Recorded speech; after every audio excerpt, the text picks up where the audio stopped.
Could we see a blockbuster deal that would set up an Erik Karlsson reunion with the Ottawa Senators? We'll discuss the possibility after some information came out from insider Elliotte Friedman, plus we have the latest on some goalie trades that we might see, including UC Saros and even Linus Ullmark in Boston. His name apparently is out there as well. We have the latest on the Vegas Golden Knights and the serious injury to Mark Stone, which could once again put them in long-term injury reserve. And Colin White has been picked up on waivers by the Montreal Canadiens, plus new players on waivers and other news coming up next.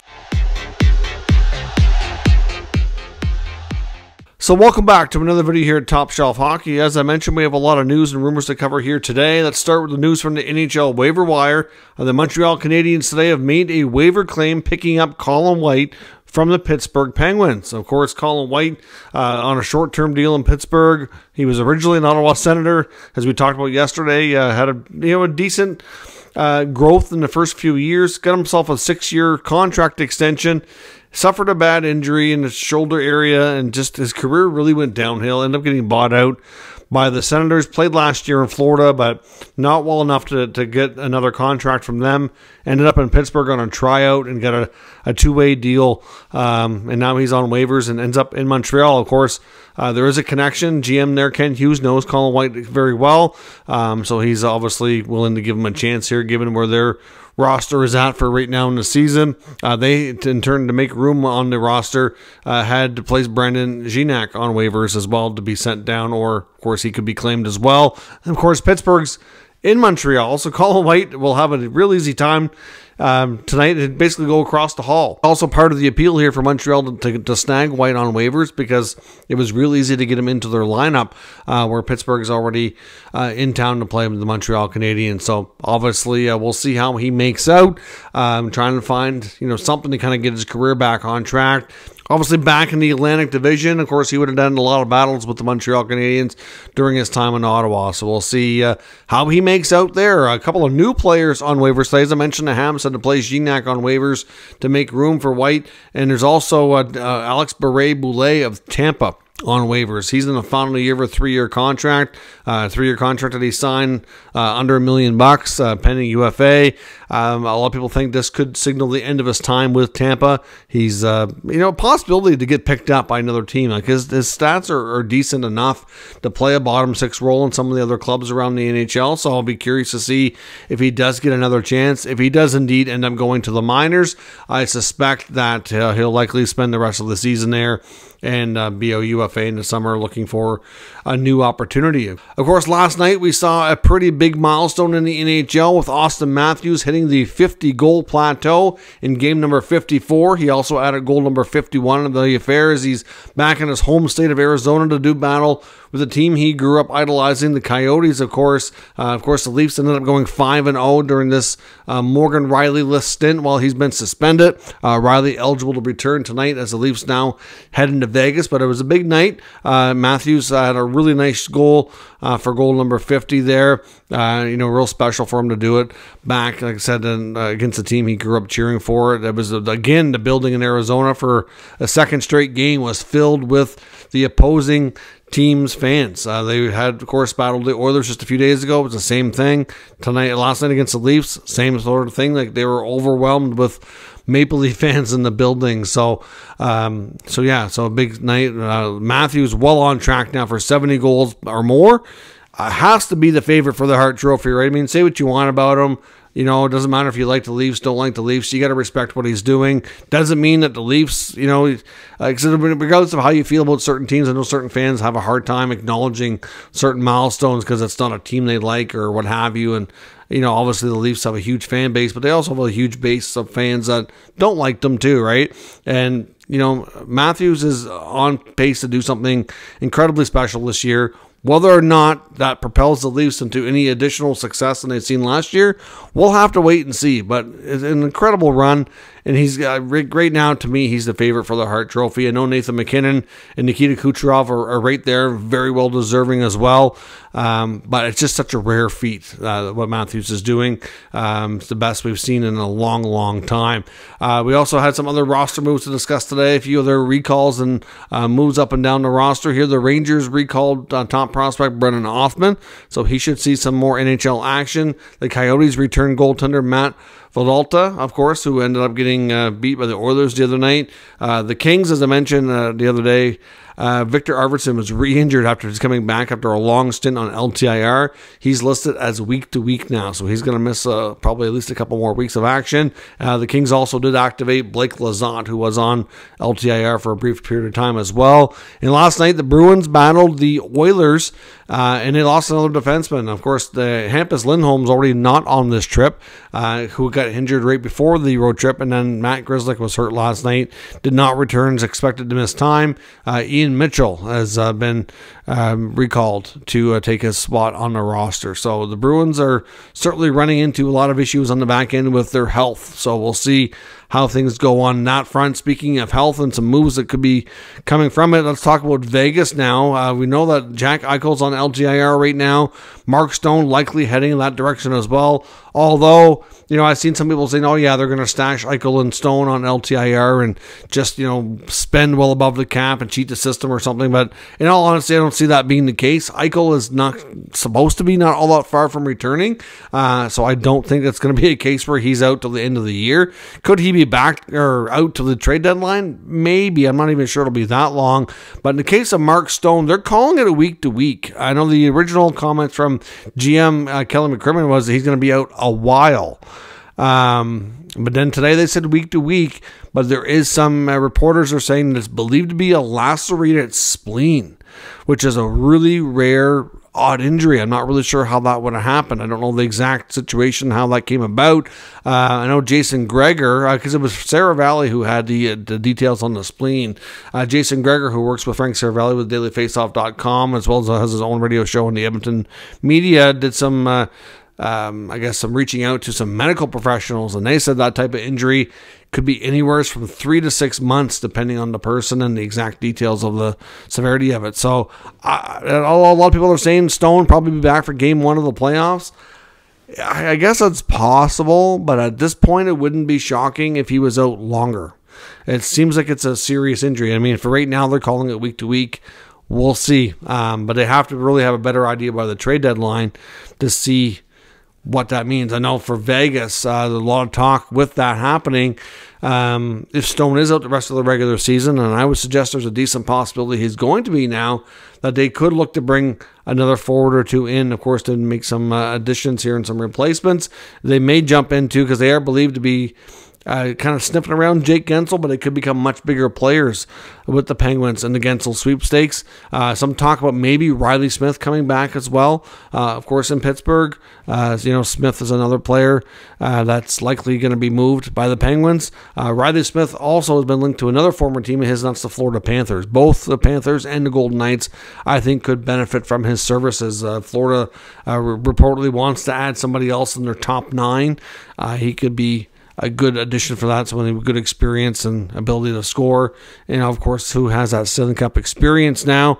And then same thing in Vegas. They know him extremely well. So we'll see what Vegas does, but I would suspect that the Stone injury is certainly going to put them into a situation where they could be big players at the deadline, more than they would have been previously. So we'll see. Boston Hockey Now talking again about the Bruins and saying how there's more whispers out there that, just like there was before in the offseason and beginning of the season, about a potential trade involving one of the Bruins goalies, notably Linus Ullmark. It's believed at some point, whenever the Bruins do break up their goalie tandem, if they ever do, that Ullmark would be the one to go. He is a little bit older than Swayman, making a little bit more money. Makes more sense that if you're going to move one, that's probably how things would roll.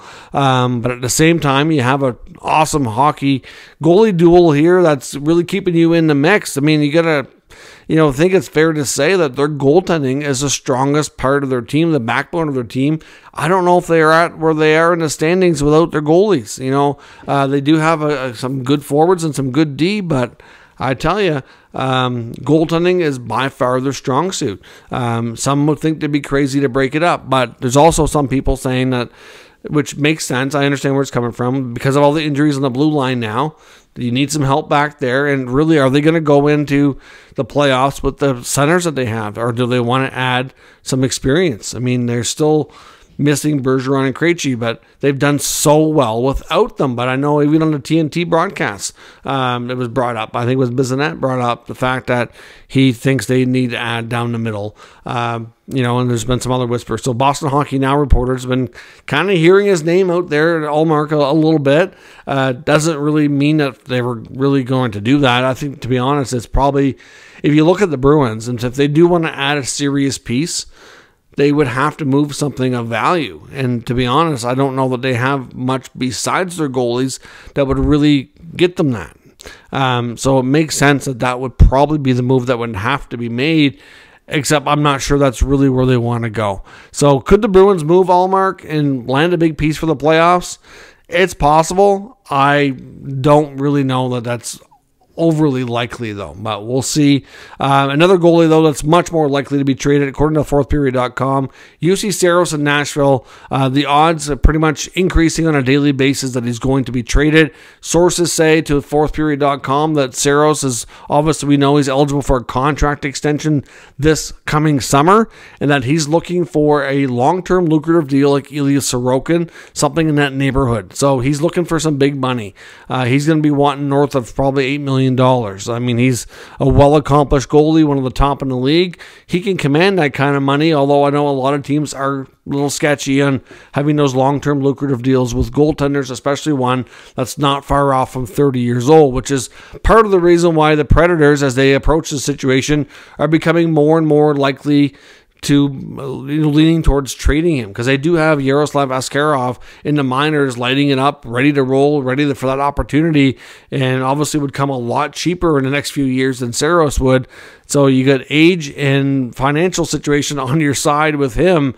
So it's becoming more and more likely that a Saros trade does happen. If it doesn't come together by the deadline, if the Predators don't get what they want, then it could drag on into the summer. But of course, we've heard numerous teams that are looking for goaltending help linked to checking in at the very least on this goaltender, whether it be the Edmonton Oilers, to some degree Toronto, but more likely you're looking at teams like New Jersey. Obviously even teams like Carolina at one point were more in the goalie mix with Freddie Anderson close to returning. I'm not sure they're really going down that road. I'm not really sure that Edmonton or Toronto will either. At some points they were more heavily linked, but I think at this point they're probably long shot teams to really take a look at. I think New Jersey is by far, in a way, the most likely team that wants to swing a big deal for a goaltender. I wouldn't completely rule out maybe Ottawa looking at something like that, but they'd have to find a way to move on from Korpisalo. I'm not sure that's really doable right now, but they are another team who wants to make moves to get better, and that's a weak point on their team.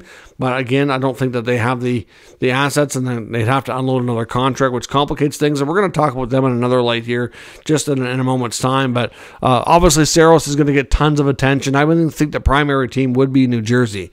Obviously, they had also looked at Markstrom, and that's still kind of supposedly somewhat on the table being discussed too. So we'll see where it goes. But as of right now, things are trending more and more likely that we will see a Saros trade, if not by the deadline and into the summer, maybe around the time of the draft.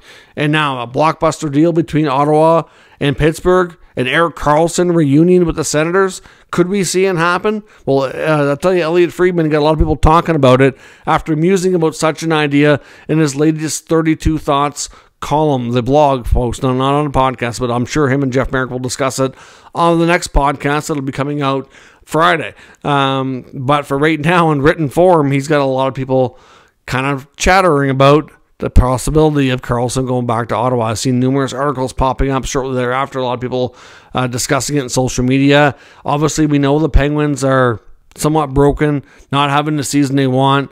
Would it make sense for them to maybe consider moving Karlsson? Yeah, I suppose maybe it would for the right return. Now, is Ottawa the absolute most logical place You could argue yes, and I think you could argue no. I think a lot of Sens fans would be very much open to the idea because they were heartbroken when he was traded, and for nostalgia purposes, they love this player and would love to see him back in an Ottawa jersey. There's no doubt about that. I mean, I think that's very fair to say. One of the main reasons Friedman mentions this is he wonders, if anybody can kind of reignite Karlsson and really work with them to bring up the absolute best of them and get them to have a shot at being that 100-point player again. It's probably Daniel Alfredsson, one of his best friends, mentors, and long time. They have had various types of relationships. It started as more of a mentor relationship. It blossomed into a terrific friendship, and it could potentially blossom into a player-coach relationship. Obviously, Daniel Alfredsson currently is an assistant coach with the Sens, could have a heavy influence. Even if he doesn't remain on the bench long-term, he could end up more in a front office role. You would think, though, for Karlsson coming back, that he may want Alfredsson to be more involved on the bench if that's going to be the case. But clearly for Ottawa to do this, obviously from a salary cap perspective, it would be very tricky. The Ottawa Senators don't have a ton of space. They'd have to move a decent amount of money out, which is most of these deals, which is what you'd see. I mean, Karlsson's technical contract pays him $11.5 million. The Penguins are on the hook for $10 million, so that's what their cap hit is. They'd have to probably eat a little bit. I think he has 3 more years after the current season on his contract. Let's say that maybe they get Pittsburgh to retain maybe 20%, knock it down to maybe $8 million, or even if it's a little less than that, maybe between $8 and $9 million would be, maybe 8.5 or something like that. You have to get some of that retained.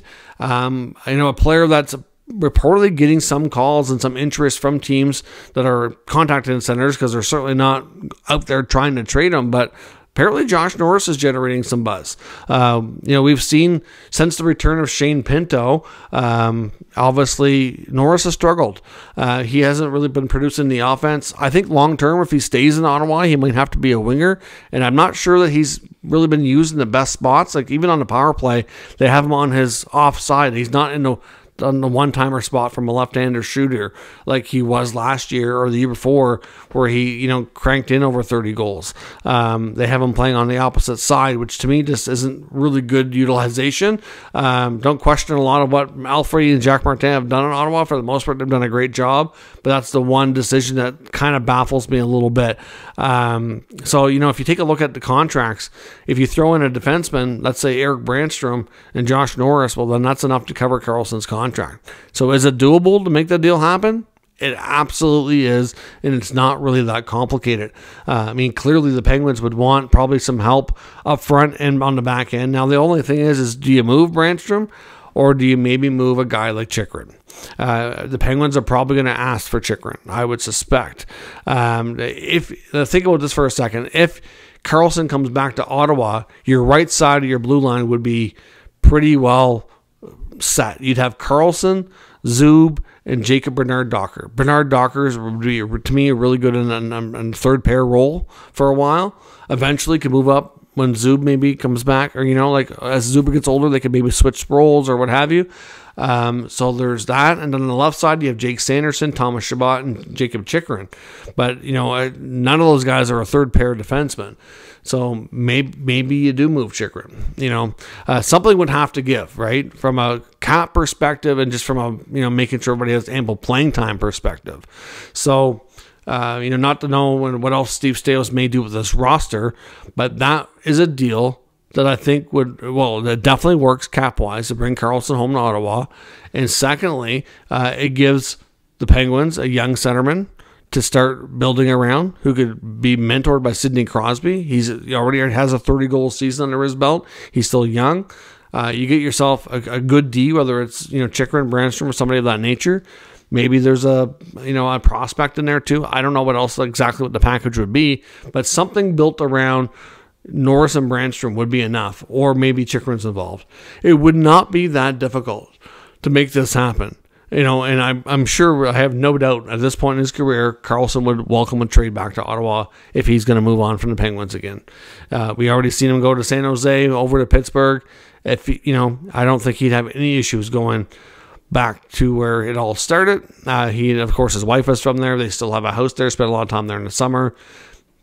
great buddies with Alfie. I have no doubt, especially now that there's new ownership, that he would welcome that. So let me know your thoughts on a potential Sens and Pens blockbuster deal. Is a Karlsson reunion with the Sens something we might see as early as this summer? Let me know your thoughts down in the comments. We'll discuss further. If you're new to the channel, make sure you subscribe and stick around. We'll keep you up to date with the latest news, rumors, and analysis of all 32 NHL teams. Thank you for watching, and I'll catch you next time.